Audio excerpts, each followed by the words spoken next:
Avec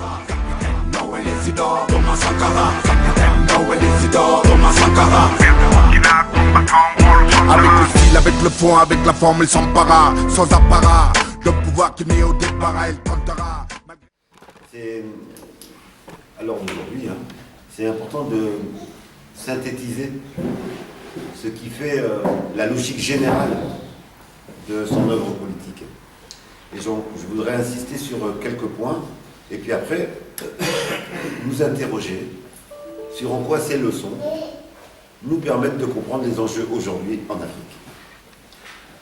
Sankara fait partie de ces leaders qui restent dans la mémoire des peuples. Président des enfants, président des pauvres, c'est le type de surnom qu'il garde encore aujourd'hui en Afrique. Et ça signifie qu'au-delà de la connaissance de ses écrits, de ses discours, etc., c'est son œuvre qui est restée. C'est le sens de la redistribution sociale et des luttes sociales qui est resté dans la tête des peuples africains. Je voudrais souligner également, avant d'insister sur quelques points, que tout ce que vous avez vu dans le film, cette œuvre qui va de l'écologie à l'émancipation des femmes, en passant par la mobilisation par en bas, en passant par la réforme agraire, tout cela, c'est 4 ans d'exercice du pouvoir. Quand on voit cela, on a l'impression qu'on parle d'un chef d'État qui était 30 ans au pouvoir, c'est 4 ans. Autrement dit, imaginons-nous simplement ce qu'aurait pu être une telle dynamique si elle avait pu s'inscrire dans la durée. Alors, comment résumer la pensée de Sankara? Je voudrais juste insister sur ces points fondamentaux. D'abord, Sankara est un des rares chefs d'État africains à avoir fondamentalement une approche matérialiste de la situation. Il le dit lui-même, il décrit dans son analyse l'existence de 2 types de dirigeants. Il nous dit qu'il y a 2 types de dirigeants. Ceux qui ont une disponibilité mentale à la condescendance. Autrement dit, ceux qui pensent que leur peuple ne sont pas capables de décider, de penser, de construire, et qu'il faut une élite. Et bien sûr, ces chefs d'État s'estiment être l'élite pour savoir ce qu'il faut faire. Et second type de dirigeant, et il disait qu'il essayait d'être ce type de dirigeant, ceux qui ont baigné dans le peuple et qui connaissent ses souffrances. Les premiers veulent civiliser un peuple ignorant, les seconds considèrent que c'est la mise en mouvement du peuple qui permet de transformer les choses. Et toute la pratique de Sankara, ça a été créer les conditions pour que le peuple lui-même construise, fasse, apprenne, etc. C'est pas la première fois en Afrique qu'on a un homme d'État de ce type-là. Mais c'est la première fois qu'on a un homme d'État qui accède au pouvoir et qui met en œuvre totalement cette démarche. Quelqu'un comme Umnube, comme Lumumba, avait cette démarche-là, mais ils n'ont pas pu l'exercer, n'ont pas pu être à la tête d'un... Second axe de la pensée de Sankara, partir du peuple comme il est, et non pas s'inventer un peuple et après se retrouver dans des difficultés à comprendre les revendications qui viennent d'en bas. Prendre le peuple tel qu'il est, ça veut dire apprendre du peuple. Quand Sankara va voir les prostituées de Ouaga pour débattre avec elles des raisons qui les ont amenées à la prostitution et des moyens qu'il faut mettre en œuvre pour sortir de la prostitution, il ne vient pas en ayant un discours, en disant j'ai la recette, il vient nous dire ceux qui connaissent le mieux cette situation et ce problème, ce sont les prostituées elles-mêmes. Et c'est avec elles qu'on va trouver les voies et moyens de sortir de cette situation-là. Lorsque il pose la question de l'émancipation féminine, il ne le fait pas en tant que chef d'État ayant un discours qui descend. Il mobilise les femmes en leur demandant quelles sont les mesures concrètes qui vous semblent pouvoir faire avancer l'émancipation féminine. La fameuse journée du marché, cette fameuse journée du marché, c'est pas une idée de Sankara. C'est le résultat d'une discussion dans un des multiples débats que Sankara a eu avec les groupes de femmes burkinabées. Troisième caractéristique de la pensée de Sankara et de son œuvre, l'importance de la formation politique. Dès les débuts de son arrivée au pouvoir, Sankara insiste sur le fait que construire une société libérée, ça suppose des militants formés. Et donc, l'importance de la formation politique, on l'a vu dans le film avec les pionniers, mais c'est aussi toute une série d'autres mesures qui sont mises en place pour qu'il y ait non pas simplement des exécutants, mais des militants capables de penser et capables de participer à la construction patriotique du pays. C'est le sens de sa phrase sur les militaires. Que nous dit-il sur les militaires? Il nous dit que sans formation politique patriotique, un militaire est un criminel en puissance.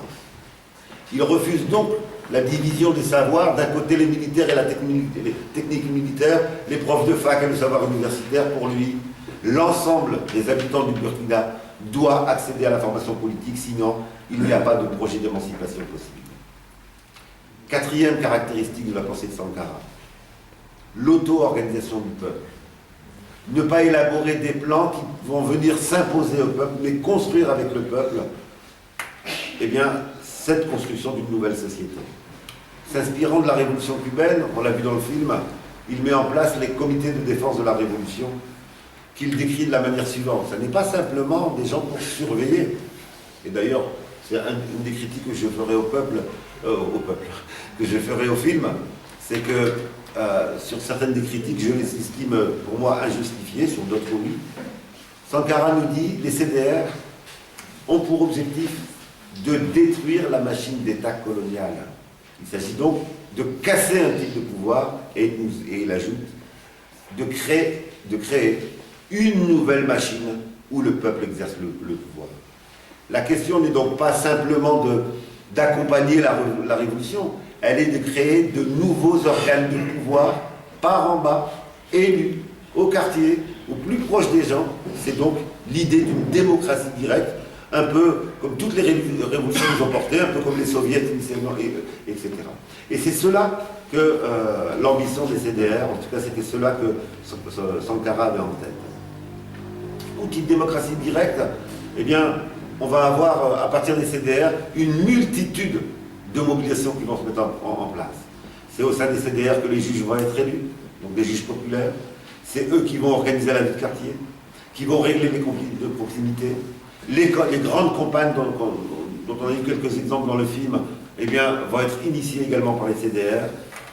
Mais ça va de petites tâches, veiller à la propreté du quartier, jusqu'à des tâches comme la justice.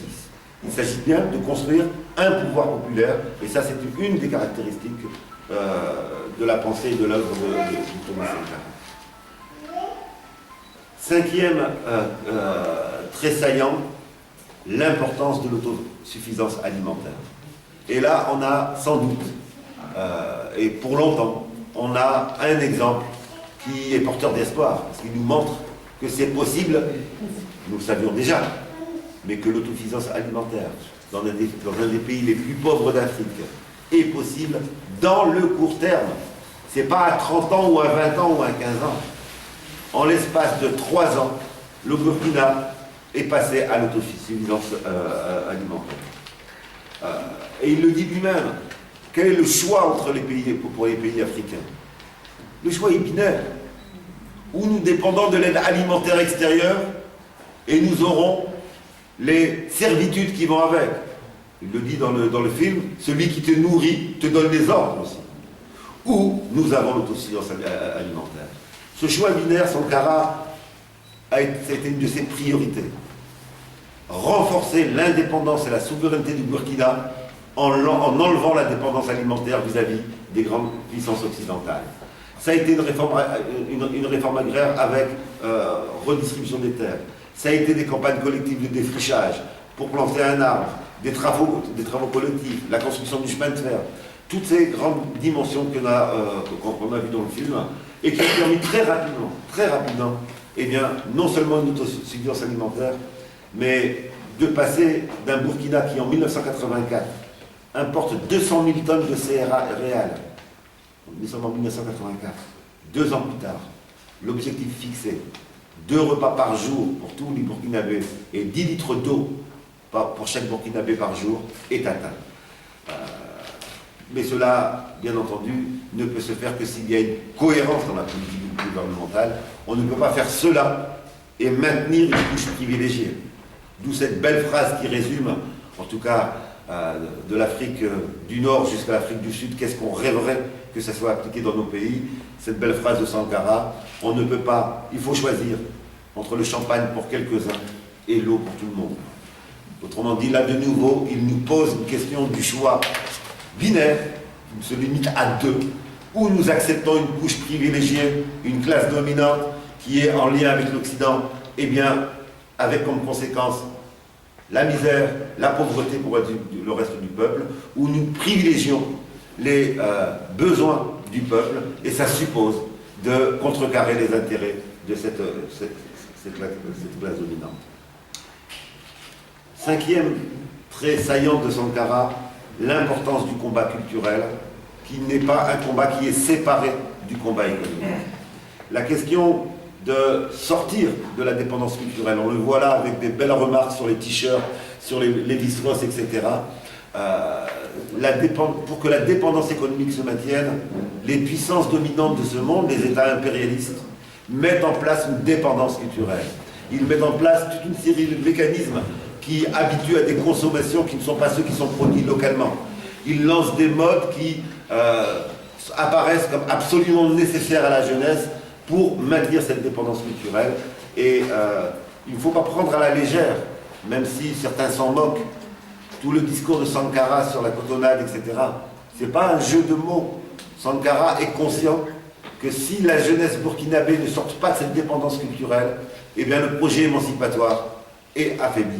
Et donc, s'habiller burkinabé, consommer burkinabé, c'était une manière de reprendre la fierté de soi. Oui, nos cotonnades sont de même qualité et sont aussi belles que les cotonnades qui viennent des USA, et avec des grandes marques, etc. Et c'est ça, c'est cette fierté de soi qui est remise en avant. Dans mon livre sur les figures de la Révolution africaine, j'explique en quoi l'esclavage n'a été possible avec cette violence totale que parce qu'on a cassé la fierté de soi des peuples qui ont été esclavagisés. Le sentiment d'infériorité est une des conditions pour que la domination continue. Dès qu'on sort du sentiment d'infériorité, l'émancipation apparaît. Et bien Sankara, en insistant sur les productions locales, sur la culture burkinabèse, mettait en avant que c'était une des conditions de l'émancipation. Sixième élément important, l'importance du changement rapide. Le peuple a souffert pendant des décennies et des décennies.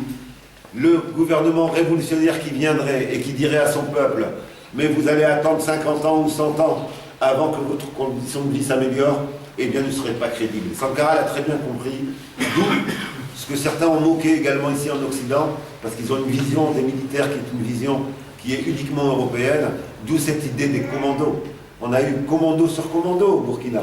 On a eu les commandos de la vallée de la Sourou, qui ont irrigué 41 000 hectares.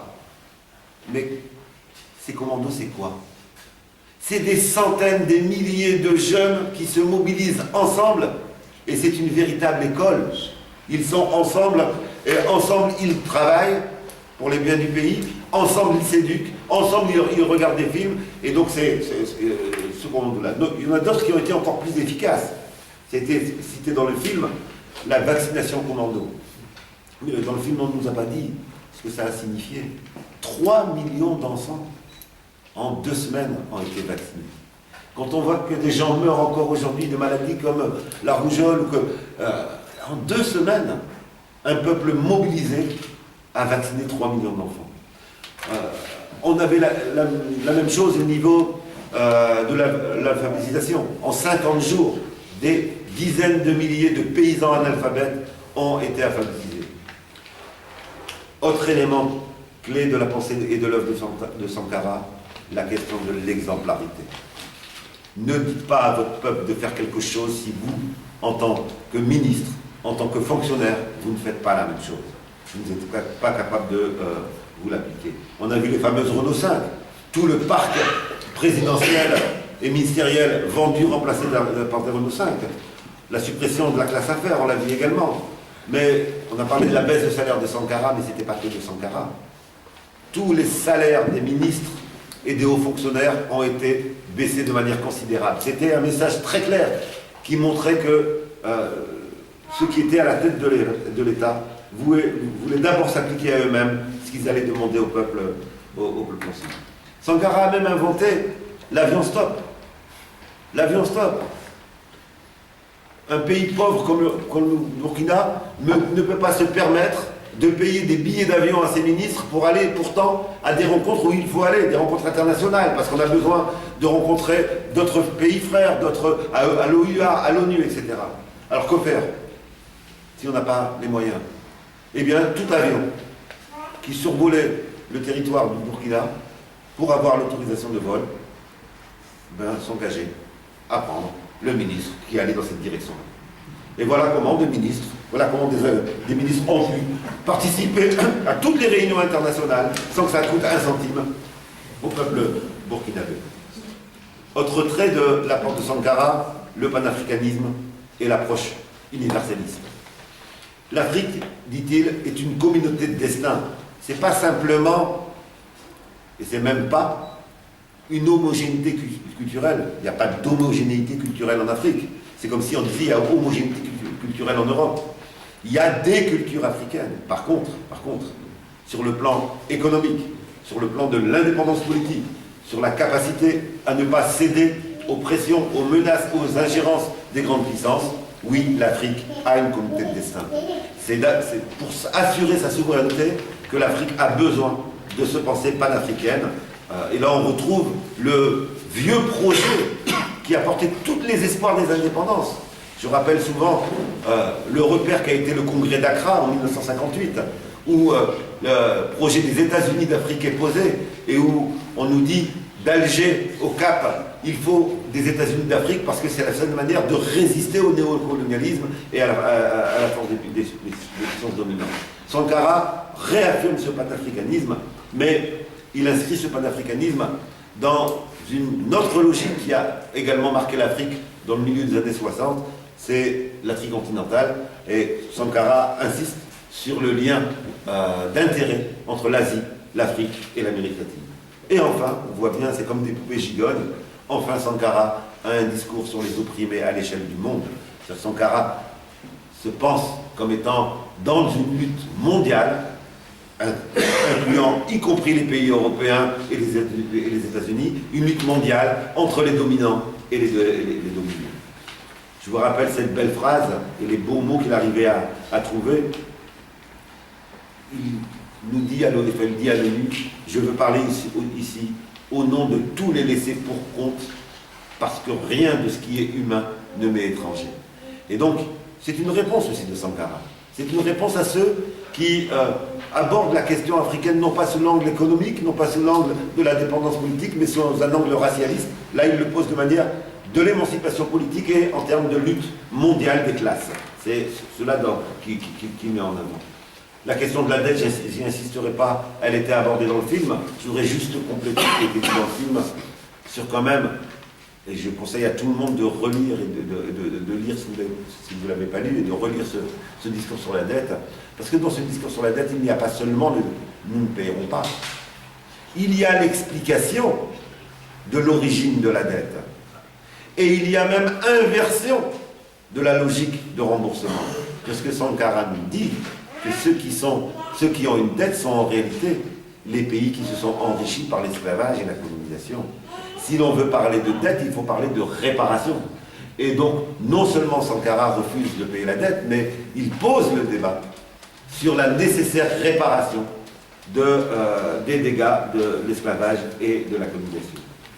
Enfin, et ça a été dit dans le film, donc je ne fais que le citer, Sankara introduit dans l'histoire des luttes africaines de nouvelles thématiques qui étaient peu présentes. Pas peu présentes parce qu'on n'y pensait pas, mais peu présentes parce que le rapport de force mettait d'autres priorités en avant dans un premier temps. Eh bien, c'est la question de l'écologie et la question du féminisme. Mais de nouveau, il aborde ces questions-là, non pas comme des luttes supplémentaires, mais il les réintroduit dans la compréhension du système impérialiste mondial. Quand il analyse la question de l'écologie, il ne l'aborde pas en disant les paysans africains ne savent pas cultiver. Ce qu'il met en avant, c'est que les choix des pays qui dominent le monde conduisent à la destruction de la planète, et donc il accuse les pays impérialistes d'être responsables de cette situation. Alors, si on prend en compte toutes ces dimensions-là, on comprend pourquoi on l'a assassiné. Mais il faut donc se poser la question de que reste-t-il et en quoi cela nous parle-t-il encore. Je voudrais là juste poser quelques hypothèses.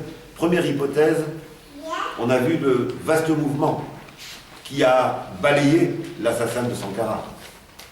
Le vaste mouvement, c'est en fait les enfants de Sankara qui ont éliminé son assassin. Et quand on... Souvenez-vous des images à cette époque-là, souvenez-vous des quelques interviews qu'on pu venir, et puis on a maintenant un certain nombre d'ouvrages qui nous relatent les conditions d'existence au Burkina aujourd'hui. On a une empreinte culturelle de Sankara dans la vie quotidienne des Burkinabés.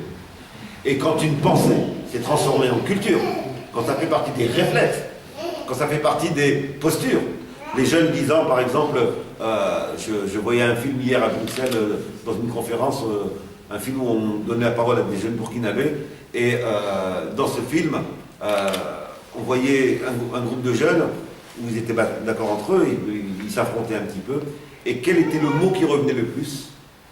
C'est le mot intègre.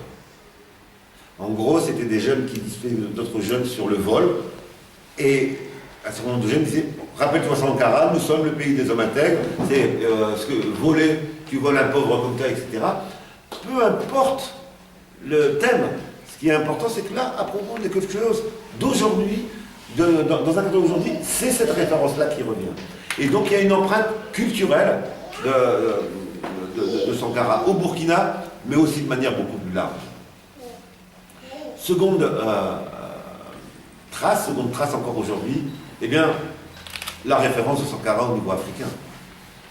Donc, Sankara est devenu aujourd'hui une icône. Une icône.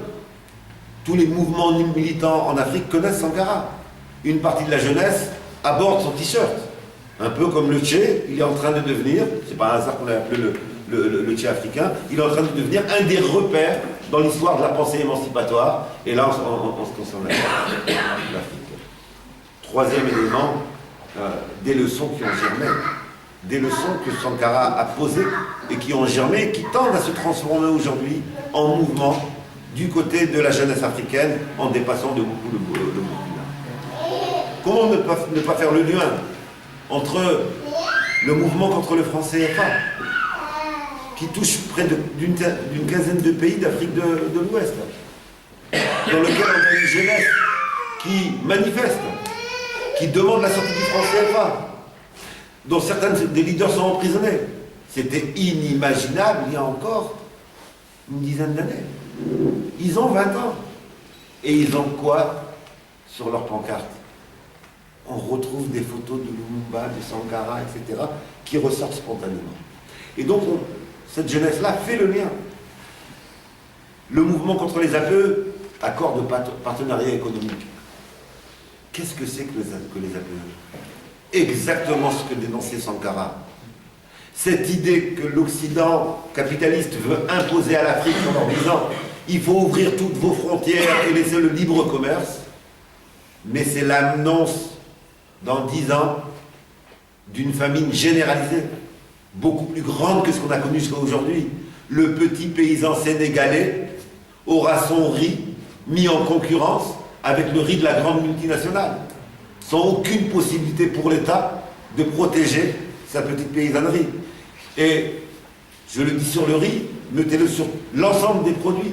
C'est que ce que l'Europe est en train de tenter de mettre en place, l'ouverture entière des frontières sans aucune protection, c'est des profits énormes pour l'Europe, mais le massacre pour les petits paysans de l'ensemble des pays qui signeront ce traité. Qu'est-ce que c'est d'autre que cela que le discours que disait Sankara sur l'autosuffisance alimentaire, sur le fait que celui qui te nourrit est celui qui te donne des ordres? Eh bien, on est obligé de faire le lien entre ces différentes dimensions. Je terminerai en soulignant que si on regarde bien pourquoi on a tué Sankara, eh bien, on va s'apercevoir, c'est qu'il a été une des personnes qui, par la force de son exemple, aurait tôt ou tard eu un effet de propagation. Mais il faut tirer également les leçons négatives. Il a manqué à Sankara quelque chose. Il le dit lui-même. Il a manqué à Sankara une organisation politique capable de se faire le relais des avancées, de contrôler les dérives, d'éviter la construction d'une contre-révolution. Sankara était conscient de cela. Ses derniers discours insistent sur la nécessité de construire un parti politique. Mais il était déjà trop tard. Il était déjà trop tard. On peut faire une insurrection sans force organisée, mais on ne peut pas instaurer une révolution durable s'il n'y a pas une force organisée. C'est une des leçons que nous devons tirer sans Sankara. Merci.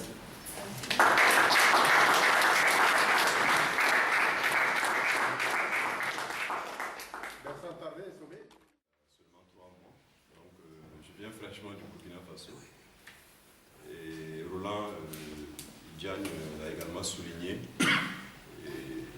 J'ai été secrétaire général de l'UGEP de 2015 à 2017. Mais d'abord, j'ai été son secrétaire à la presse de 2013 à 2015. Donc, ça fait que j'ai suivi en tant qu'acteur les événements, notamment l'insurrection populaire des 30 et 31 octobre, mais surtout la résistance populaire contre le putsch du général Gilbert Diendéré, qui a été fomenté le 16 septembre 2015, et qui a été une expérience assez intéressante, parce que ça montrait que de plus en plus, le peuple avait compris qu'il pouvait prendre confiance en lui. Et suite à ces victoires populaires, là, vous avez remarqué, pour ceux qui suivent un peu l'actualité au Burkina Faso, il y a eu la montée de ce qu'on appelait les Corvéos. Les Corvéos, c'est en fait des groupes d'autodéfense, des paysans, qui se chargent eux-mêmes d'assurer leur propre sécurité et qui a fait baisser considérablement l'insécurité, notamment dans la zone est du pays. Parce qu'avant 2015, avant la montée des groupes de défense, des Corvéos, la moitié des braquages au Burkina Faso se passaient dans l'est du pays. Mais les paysans ont décidé de prendre en main leur destin et vous voyez que ça chutait. Donc il y a une prise de conscience de plus en plus poussée des populations, notamment donc, suite à l'insurrection populaire. Alors l'autre élément sur lequel je voudrais revenir, c'est comment Thomas Sankara a influencé l'engagement de jeunes dont je fais partie. De façon tout à fait naturelle, parce que quand nous étions jeunes lycéens, ces films-là, nous les avons suivis, nous avons resuivis je ne sais pas combien de fois, nous avons écouté les discours, et évidemment, on n'était pas d'accord avec la manière dont le pouvoir était géré par Blaise Compaoré. Et à chaque fois, chez le jeune burkinabé, ce que retentissait, c'était que c'était lui qui avait tué Thomas Sankara. Et donc ça a favorisé l'engagement de beaucoup de jeunes, et ce qui a fait que lorsque moi je suis arrivé à l'université en 2011, et que je me suis rendu compte qu'il y avait une organisation qui avait un discours assez cohérent, qui était l'UGEP, je me suis dit, il faut que je me lise au sein de cette organisation. Mais en y militant, et c'est par là que je voudrais aborder la limite de la révolution de août 83, par là où Saïd a terminé, je pense que c'est assez intéressant. C'est-à-dire l'aspect politique qui a manqué. Et même ça ressort dans le film, c'est-à-dire le niveau théorique de certains CDR. Et ça, évidemment, ça a un lien avec le mouvement étudiant.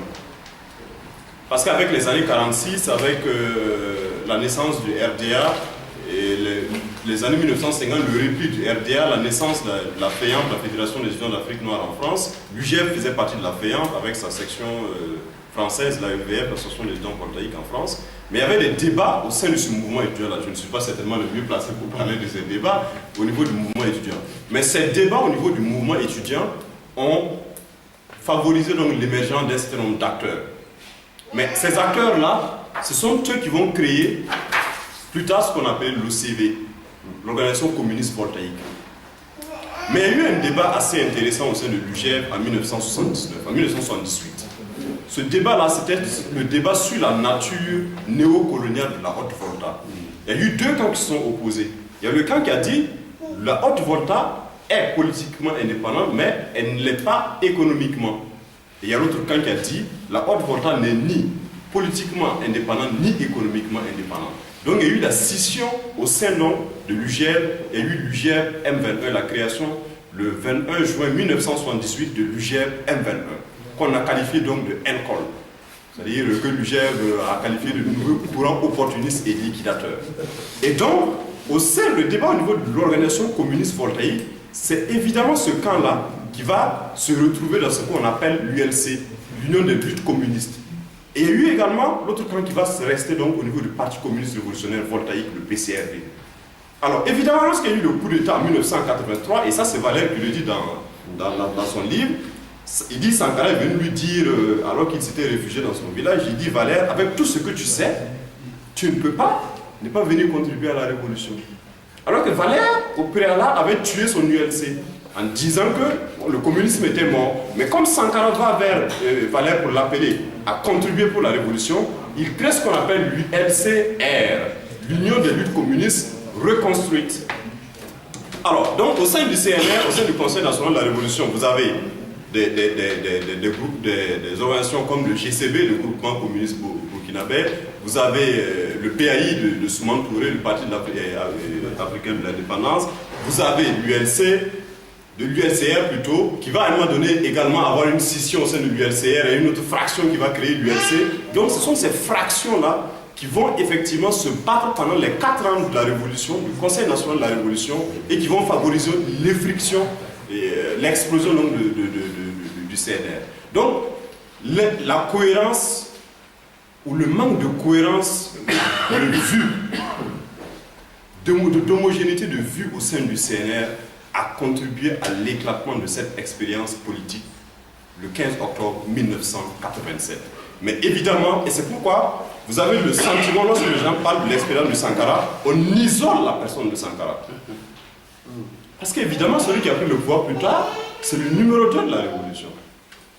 Ceux qui ont créé plus tard l'Organisation démocratique populaire et le mouvement du travail, l'ODPMT, ce sont les mêmes acteurs du CNR. Ceux qui plus tard vont créer le CDP, c'était les acteurs du CNR. Ceux qui aujourd'hui sont au pouvoir et membres du parti au pouvoir, le mouvement du peuple pour le progrès, c'était les membres du CNR. Est-ce que vous voyez? Donc il y a la question donc, de la préparation de la révolution qui a également manqué dans l'expérience de 1983. Et ça pose la question de comment on prend le pouvoir en tant que révolutionnaire. Est-ce qu'on prend le pouvoir par le coup d'État ou est-ce qu'on éduque le peuple pour que le peuple prenne le pouvoir et comprenne les enjeux et du maintien de ce pouvoir? Parce que quand le peuple lui-même il est acteur de la prise du pouvoir, il comprend les enjeux et il se bat pour la conservation de ce pouvoir politique. Donc voilà donc rapidement et les aspects donc, que je voudrais évoquer, évidemment en attendant donc, les questions. Et si on me permet, je termine donc par l'insurrection populaire et la résistance face au coup d'État. Je pense que ce qu'il a dit, c'est réel. Dans la rue, vous aviez des jeunes qui brandissaient donc des photos de Thomas Sankara et qui, à chaque fois, entonnaient donc l'hymne national avec l'objectif de terminer toujours par la patrie ou la mort, nous vaincrons. Donc je dis, c'est un homme qui a inspiré et qui inspire la jeunesse africaine, mais je pense qu'également en tant que jeune africain, lorsque nous parlons de l'expérience de Thomas Sankara, il est bien de tirer ce qui a été positif, mais il est judicieux de savoir également quelles ont été les limites de l'expérience qui vont pouvoir donc nous éduquer pour les luttes à venir. Je vous remercie.